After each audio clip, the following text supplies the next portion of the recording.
તો વાત કરી છોટાઉદેપુરની તો છોટાઉદેપુર જિલ્લાના બોડેલીના અલીપુરા વિસ્તારમાં આવેલી ચંદ્રજ્યોતિ સોસાયટીમાં વર્ષોથી વરસાદ પડતા મુખ્ય માર્ગ ઉપર પાણી ભરાઈ જવાની સમસ્યાઓને રહીશોને ત્રાહિમામ પોકારી ઉઠ્યા છે।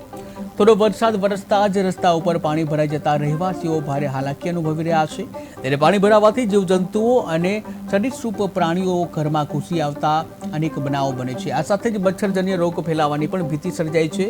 આ અવરજવર મુશ્કેલ બને તેવી સ્થિતિએ સ્થાનિકોમાં ભારે રોષ વ્યાપ્યો છે અને રહીશો દ્વારા તંત્રને તાત્કાલિક પગલાં લઈ પાણીની સમસ્યા હલ કરવાની પણ માંગ ઉઠાવી છે।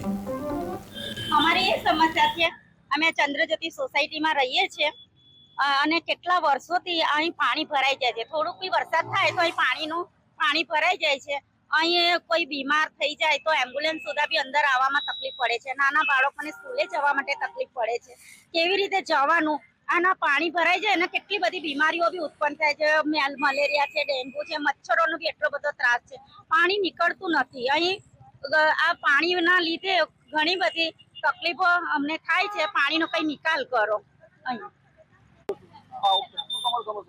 ભાઈ હું બોડેલી ચંદ્રજ્યોતિમાં રહું છું। 1985 સોસાયટી બનેલી છે। આમાં વારંવાર આ સ્થિતિ પાણીની આ લાઈનમાં બીજી લાઈનમાં સર્જાય છે। બહેનોએ કીધું એ બિલકુલ સાચી વાત છે। તો આનું મારે ઘટતું કરવું જોઈએ। પાણી જલ્દી આનું નિરાકરણ મારે લાવવું પડે। મારી સમસ્યા એક જ છે કે પાણીનું અમારે કોઈ બી જગ્યાએ નિરાકરણ ગટરમાં કે ગમે ત્યાં જવું જોઈએ। અત્યારે નાના બાળકો પ્લસ આ જો નાના બાળકો જુઓ કારણ શું છે કે કઈ રીતના પાણી ભરી જાય છે? કારણ પાણી જવાની જગ્યા નથી। અહીંયા સમસ્યા છે પાણીની, પાણી જતું નથી। અમે બોડેલી ચંદ્રજ્યોતિ સોસાયટીમાં વર્ષોથી રહી છે, પણ પાણીનો નિકાલ થતો આ જ સમસ્યા છે। 25 વર્ષ થઈ ગયા અહીંયા, પણ પાણીનો નિકાલ થતો નથી। દર વર્ષે આ જ પ્રોબ્લેમ છે અમારે। ઝેરી જાનવર પણ સાપ ને બધું આવી જાય છે। છોકરાઓ બીમાર પડી જાય છે।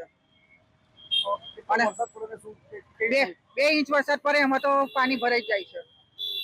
અમારે શું માંગ છે? હવે પાણીનો નિકાલ થઈ જ માંગ છે અમારી, બસ। નામ